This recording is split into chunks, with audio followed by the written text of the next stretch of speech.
todavía agregarle a esta pregunta: ¿tu familia completa es feliz en el Señor o en el mundo? Yo conozco los dos casos.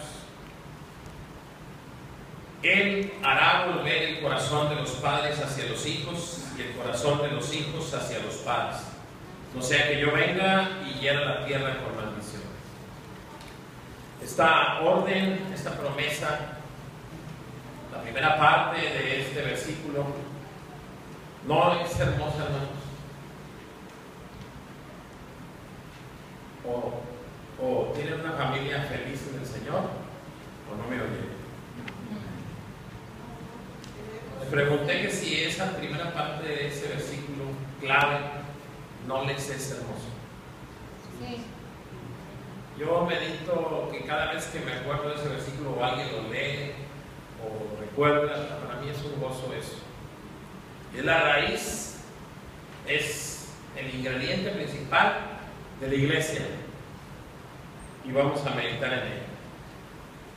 En este último capítulo, en este último versículo, donde se cierra la Biblia, donde habrá un silencio como de 400 años, lo último que se menciona es esto.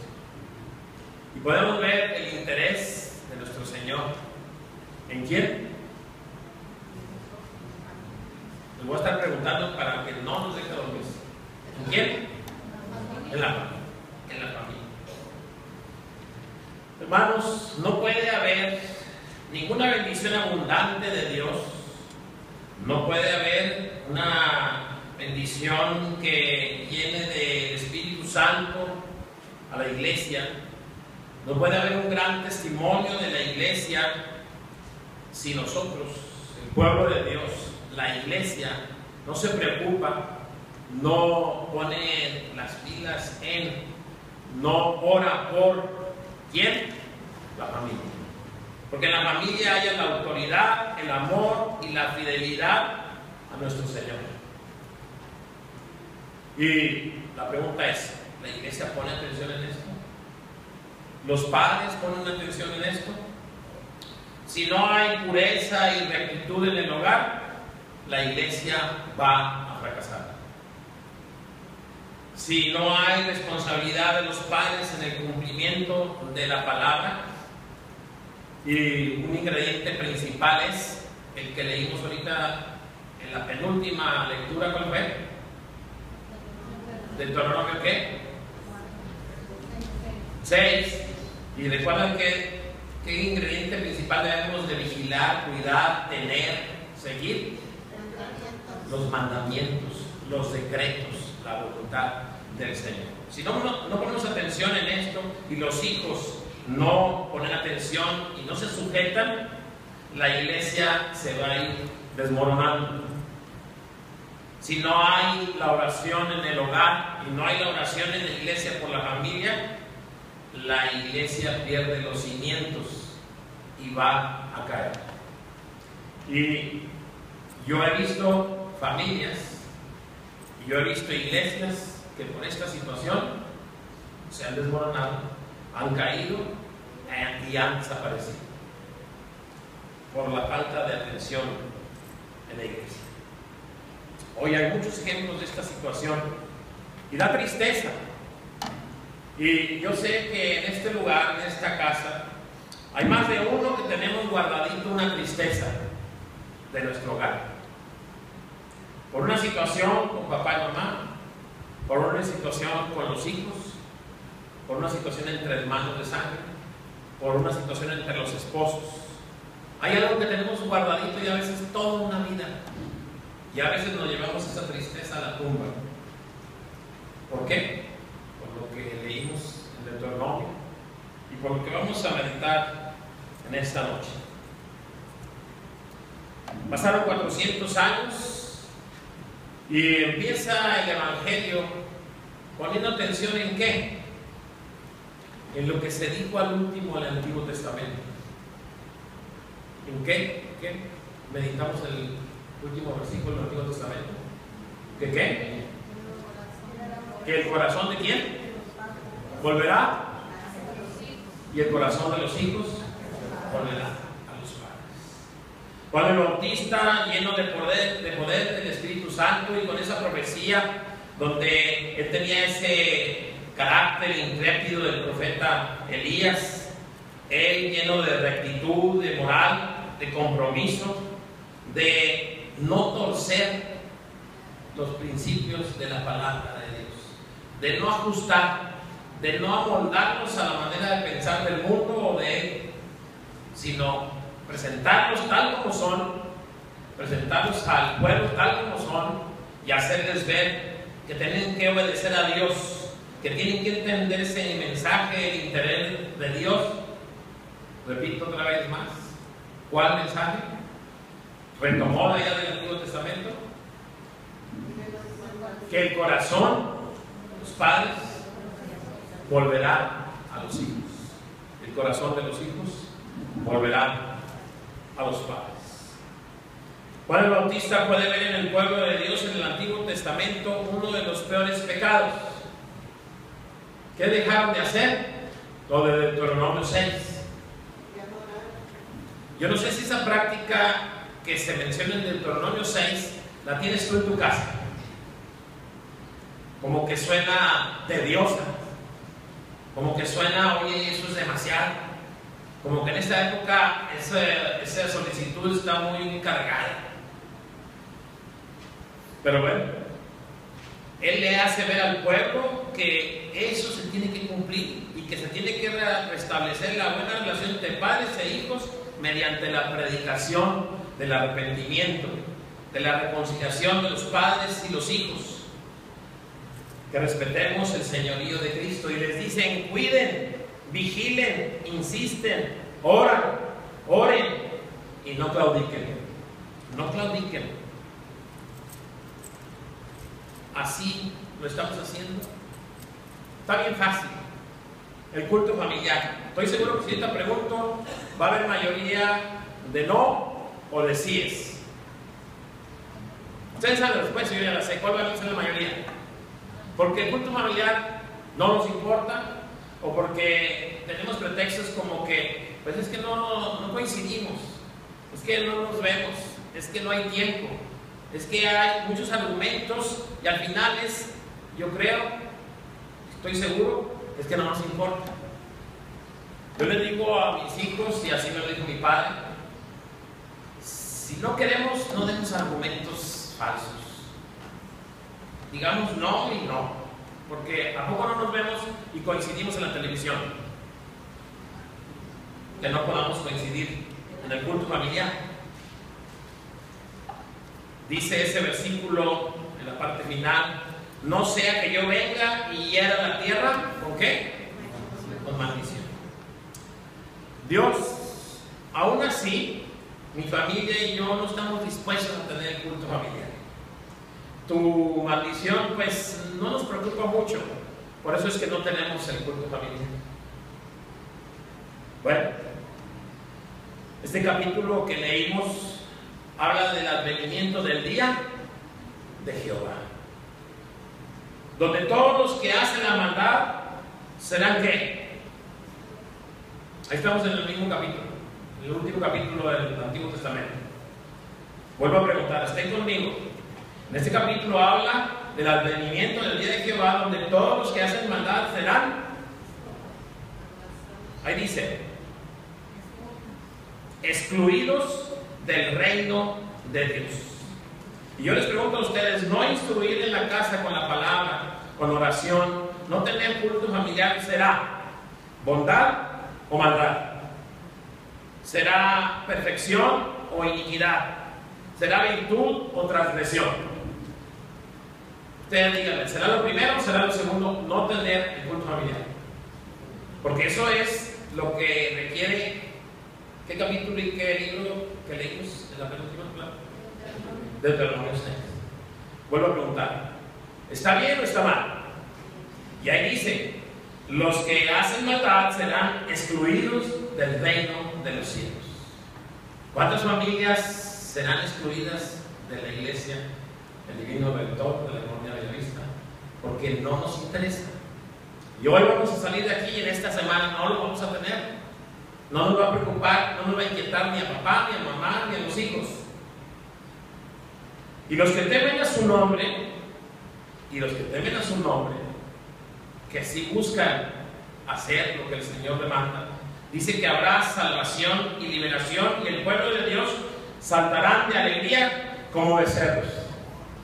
Y meditaba en lo último de este versículo: saltarán de alegría como becerros, y pensaba yo que como presbiterianos ya tenemos problemas. Nosotros no vamos a saltar como becerros. Pero bueno, la salvación no se va a perder porque nos saltemos como becerros llenos de alegría. Sino que lo que nos debe de preocupar es lo que dice el versículo 4. ¿Qué dice el versículo 4, hermanos? ¿Acordados de qué? De la ley de Moisés. O sea que para sobrevivir al día del Señor debemos observar, ¿qué cosa? Los mandamientos. Algunos no sabemos ni dónde están. ¿Dónde están? Éxodo 20. Bueno, no están bien ubicados. Y si sabemos eso, bueno, algunos no lo sabemos de memoria. Pero nos acordaremos cuál es el quinto. Honra a tu padre y a tu madre, ¿verdad? El que viene ahí en Éxodo, en capítulo 20, versículo 12. Honra a tu padre y a tu madre. Pero, ¿quién tiene la responsabilidad para este mandamiento? Pregunto, para este mandamiento de honra a tu padre y a tu madre, ¿quién tiene responsabilidad? Bueno, a ver si al final me dicen quién tiene responsabilidad. Porque luego volteamos a ver a quién en este mandamiento. ¿Será? A los hijos. Yo creo que, pero qué bueno que dijo la hermana al padre. Pero, hermano, es que digo, el padre es el sacerdote del hogar y ahí... Para allá voy, hermana, por eso digo que bueno que lo dijo. Nosotros volteamos a ver a los hijos. Este mandamiento es responsabilidad ¿de quién? De todos, no nada más de los hijos. De la familia, ¿sí? Y aquí algunos pueden decir que bueno, yo no tengo papá y mamá, no tengo hijos. No, pero eres familia de alguien y tienes la misma responsabilidad. Tenemos tarea ¿quiénes? Todos. Trabajo, todos. Responsabilidad, todos. Atención, todos. Seguimiento, todos. Obediencia, todos los miembros de la familia. Todos. Pregunto, ¿cuál ley, cuál mandamiento o norma o mandato de Dios tiene menos importancia? Ninguno. ¿Y cuál es el que minimizamos más? Estamos hablando de la familia. De los 10 mandamientos, ¿cuál es el que minimizamos más? Yo pienso que el quinto. ¿Me equivoco, padres? ¿O me equivoco, hijos? Bueno, tú sabes la respuesta.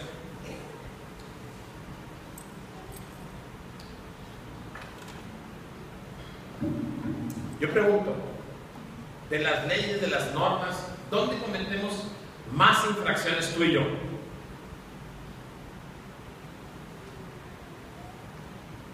Yo tengo la respuesta bien fácil: en la casa, en la familia. No creo que tenga las mismas infracciones ante tu jefe de trabajo, o ante tus subordinados, o ante tus amigos, o ante tus vecinos, o ante tu prójimo, o ante los hermanos de la iglesia. Sí se da, pero con la intensidad y con la forma, con la potencialidad que se da. ¿Dónde? En la casa. Es un mandamiento que no le ponemos mucha atención. Y las infracciones, las fallas, los errores que llamamos pecados, en la casa llegan a hacerse costumbre. Y como ya se hace costumbre, ya nadie dice nada. Ni los hijos, ni los padres. Y entonces empieza a haber una indiferencia, un desánimo, una desistir. Y a veces oigo decir a las familias que mi casa es y le ponen en diminutivo, como para quererle minimizar, un infiernito. ¿Lo has oído? Yo sí. La casa es un infiernito, no es un infiernote, no es un infiernito. Que no se nos olvide que si la casa es un infiernito, la última parte del versículo, no sea que yo venga y hiera, y directamente a la tierra, directamente a quién? A la familia. Santiago 1 nos dice, no es simplemente venir a la iglesia, no es simplemente venir a los servicios y escuchar la palabra. Así solo somos religiosos. Debemos ser hacedores de la palabra, quitando lo malo de nuestras vidas y guardando la palabra y quitándonos de las cosas del mundo. Primera de Juan 2 dice que si afirmamos que tenemos una correcta relación con Dios, pero no guardamos sus mandamientos, ¿somos qué? Mentirosos y muy lejanos de ser hijos de Dios. ¿Los mandamientos dónde empiezan? En casa. En casa. Primera de Juan 3 nos dice, no nos engañemos, si no estamos practicando lo que es justo y presentamos excusas y tolerancias en la casa, no nos hagamos tontos. Dice la palabra de Dios, somos del diablo. Así dice la palabra, ¿no? Si dices que honras a Dios, pero no hay intención, dice Mateo 15, eres un hipócrita. Y la pregunta es, en esta lista de los hipócritas, ¿dónde está tu familia y tú? Cada quien lo sabemos.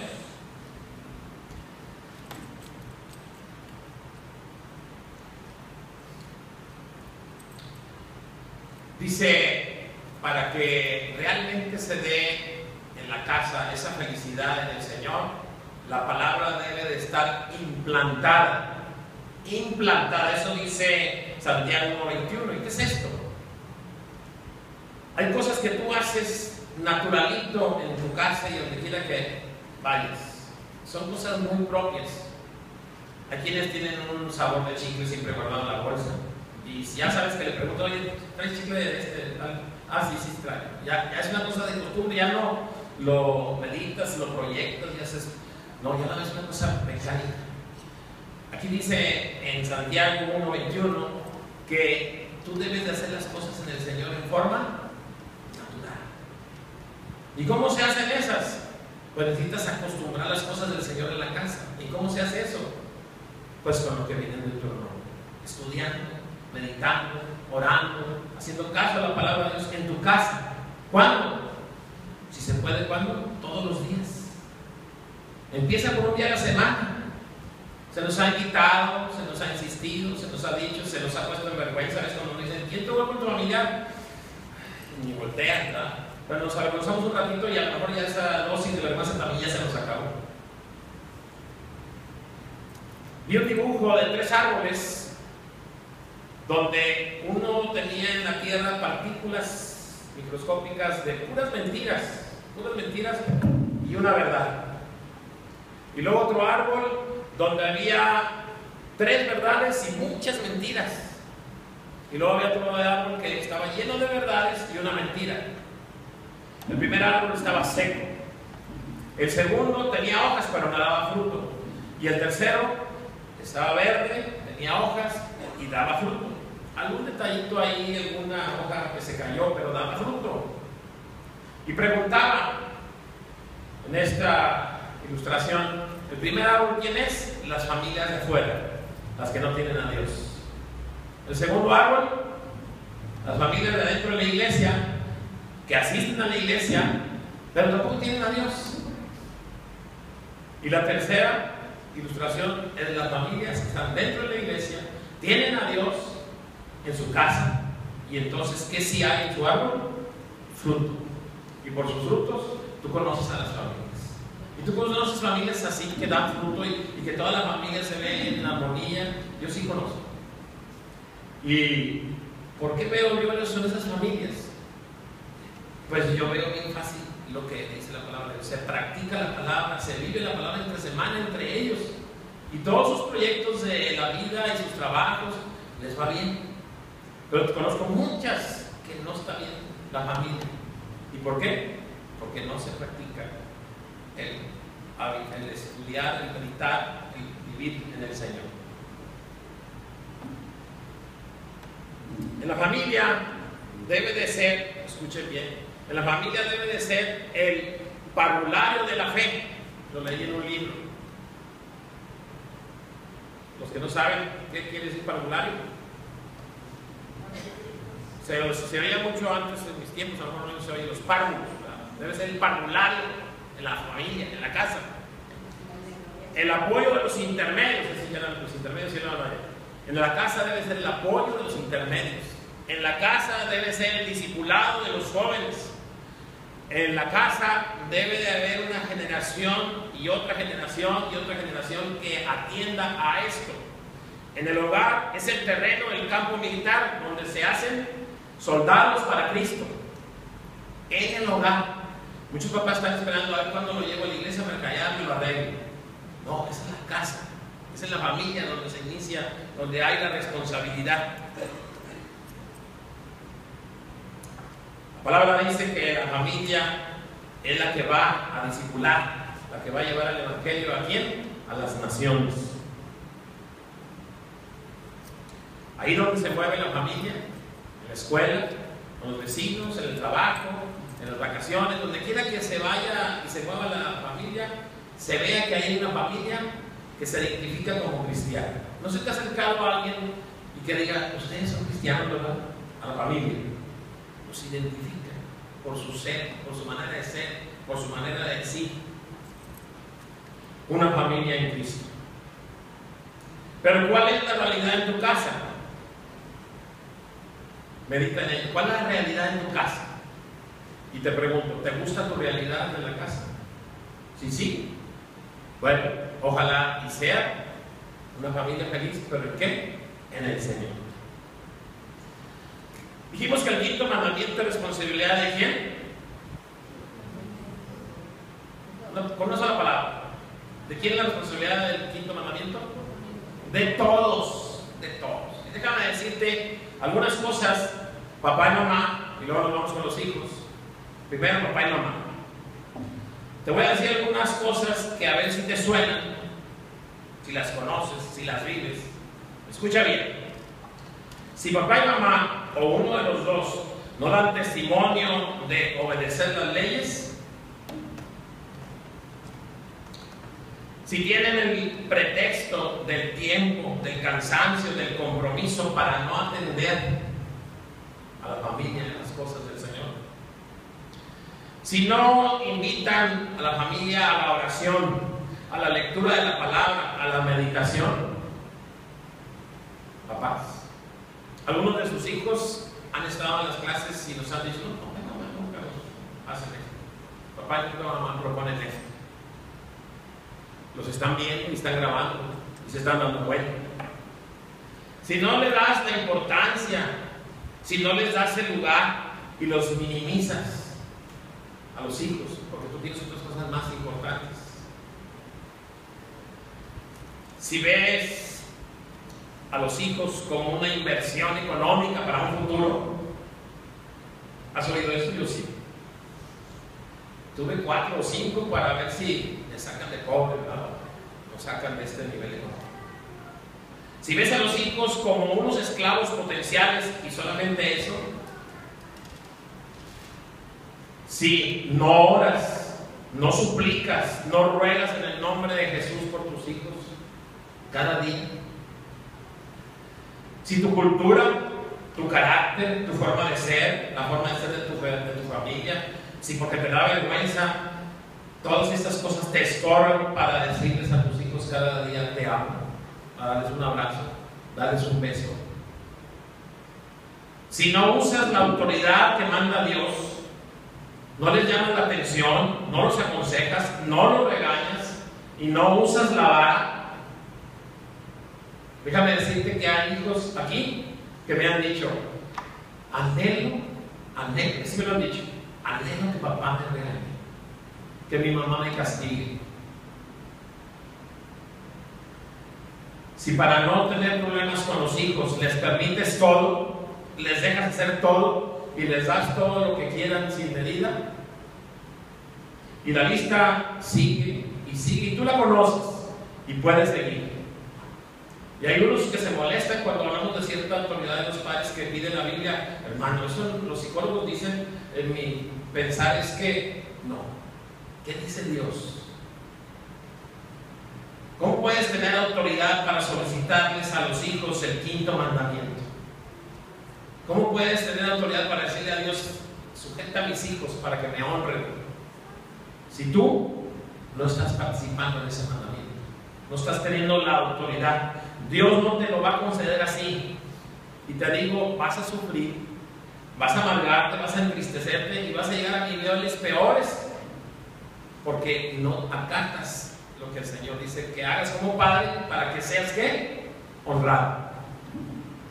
Pero bueno, volteamos a ver a los hijos. Los hijos, hombres o mujeres, o niños, o jóvenes, o adultos, ¿para quién es el mandato?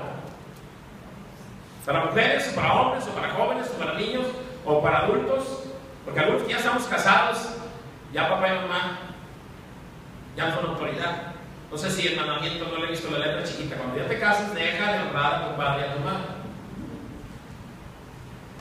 Entonces, ¿por qué? Y escucha la lista de los jóvenes, de los hijos, de los niños, de los jovenzotes, de los hombres ya grandes o mujeres grandes.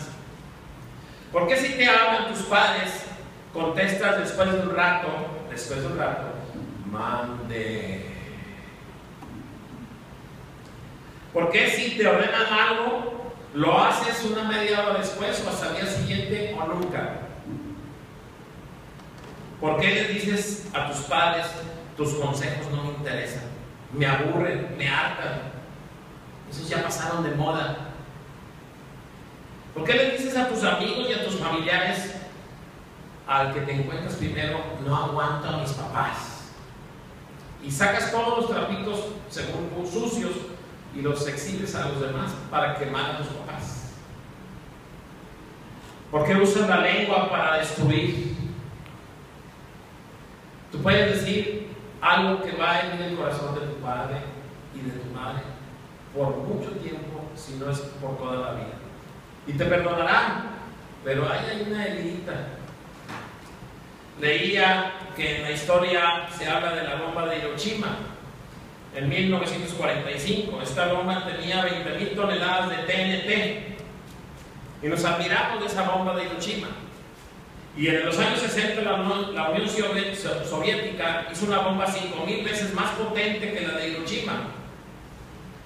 Y hace la pregunta este libro, ¿puede haber otro poder más destructivo que este? Y no sé si ustedes han visto que la bomba de Hiroshima todavía tiene consecuencias en ese lugar. Y la lectura que habla de esto dice, si hay algo más peligroso y más duradero, y eso es la lengua. Los hijos dicen palabras que destruyen corazones de los padres. Los hijos dicen cosas que dividen a la familia. Y esas cosas que dicen trascienden a las otras familias de esa familia. Y esas cosas trascienden a veces de generación en generación. Una segunda generación me decía por ahí, tu papá era tremendo, era terrible, era muy duro, o sea, yo mis respetos, pero se me hacía muy agresivo. Y le dije, X de mis hermanos, te dijo la mitad de la historia. Te dijo un lado de la moneda, pero no te dijo lo que hizo. Y no te dijo por qué lo hizo mi padre. Y a veces los padres muertos y seguimos hablando de ellos. Y eso es tremendo, peor que una bomba de Hiroshima. La lengua, dice Santiago 3, puede ser una llama pequeña que puede hacer mucho mal e inflamar la rueda de la creación. Puede echar a perder la vida de la familia, tu vida, y hacerte quemar en el infierno. Cuidado con lo que dices a tu papá y a tu mamá. Lo que se dice en la familia trasciende hasta el mismo infierno, por lo que hayas dicho, y que no pediste perdón, no te arrepentiste, no confesaste y no buscaste honrar a tus padres. ¿Por qué no usas la lengua para orar por ellos, para decirles te amo, para decirles te quiero? ¿En qué te puede ayudar, papá, mamá? ¿Por qué si se hacen viejos tus padres y ya no te sirven, te olvidas de ellos? ¿Por qué los criticas? ¿Por qué si les llegas a ayudar, les haces ver que te molesta, te inquieta, les criticas, lo haces a disgusto? ¿Por qué les dices cosas bonitas, hermosas y con lágrimas cuando ya están en el ataúd? ¿Por qué no te reconcilias con ellos como dice y ordena Dios el mismo día? ¿Por qué esperas días y semanas? Eso se llama orgullo, y le sumas más pecado al pecado. Y te preguntas a veces, ¿por qué me va mal? Si trabajo, si lucho, si cumplo, ¿por qué me castiga Dios así? Ese quinto mandamiento dice, para que se alargue tu vida y te vaya bien, pero si no honras a tus padres, te va a ir mal. Quería poner un ejemplo que ilustrara cómo queremos a nuestros hijos y pensé en el celular. Si nosotros, los papás, fuéramos de un celular, fíjense bien cómo nos iría.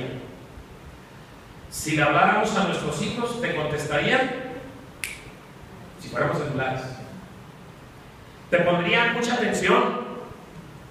¿Estarían contigo horas y horas? ¿Invertirían en ti? Y a donde quiera que fuera, querrían llevarte a ti, papá y mamá.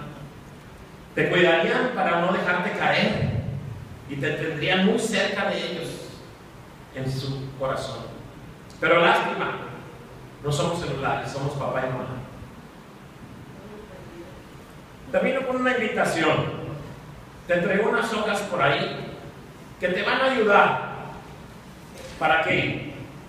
Para saber si quiero en mi vida familiar a Dios. Para saber si quiero a mi familia. Para saber si quiero empezar cuando ya. Para orar por los que no van a querer ese compromiso de esa hoja. Un lado trae 30 mandatos para una familia feliz. Tenla presente, ponla por ahí en un lugar de tu casa donde la puedas ver y la puedan ver los demás. Y veas todo lo que pide el Señor para una familia feliz. ¿Pero feliz en qué? En el Señor. Del otro lado, trae un pacto de esos pactos que le agradan a Dios. En ese lado le vas a poner la foto de toda tu familia. Ponle los apellidos de la familia. Y que firmen o pongan la huella si no saben escribir. O todavía no saben, no pueden escribir todavía. Ponle la huella digital de todos y cada uno. Y llegando a casa, inicia con un beso, un abrazo, una reconciliación, con ese pacto, con una oración, y verás que sí habrá una familia donde el corazón de los padres regresará y estará en el corazón de los hijos, y el corazón de los hijos regresará y estará en el corazón de los padres. Pero aquellos que van a tirar la hoja, aquellos que a lo mejor dicen, y el hermano, ¿qué me va a decir a mí que tengo que hacer en mi casa? No soy yo, lo saqué todo de la palabra de Dios. Los que no quieren hacer nada ni se van a apuntar, no se les olvide lo que dice el último versículo de la palabra. Vendré y voy a ¿qué? A herir, en este caso específicamente, ¿a quién? A la familia. Y cuando el Señor castiga, castiga más fuerte que los padres. Y a veces el castigo llegará a ser ¿qué? Eterno. Entonces, hermanos, ahí tenemos un instrumento que puede ser de bendición, o puede ser que, como dije ahorita, lleguemos a la casa, lo pongamos en el libro más oscuro de la biblioteca o lo tiremos a la basura. ¿Queremos familias felices? Hagámosle caso a quién? Al Señor. Oramos. Bendito Padre, Señor, ¿cómo te damos gracias por tu bendita palabra? ¿Cómo te damos gracias, Señor, porque tú instituiste la familia, porque tú la formaste, porque tú nos prestaste los unos a los otros para vernos, para conocernos, para ayudarnos, para amarnos, para servirnos? Tú pusiste mandamientos para guiarnos, estatutos, ordenanzas, normas, leyes, para que hagamos las cosas conforme a tu voluntad y nos vaya bien. Y se alargue nuestra vida para servirte en esta tierra, Señor, y para bendecirnos con bendición espiritual y aún agregar la material, Señor. Ayúdanos, Señor, a amarnos como familia también como familia en Cristo. Que esto te agrada y nos bendice sobremanera a nosotros. Todo lo rogamos, lo suplicamos, con el corazón en la mano y en el bendito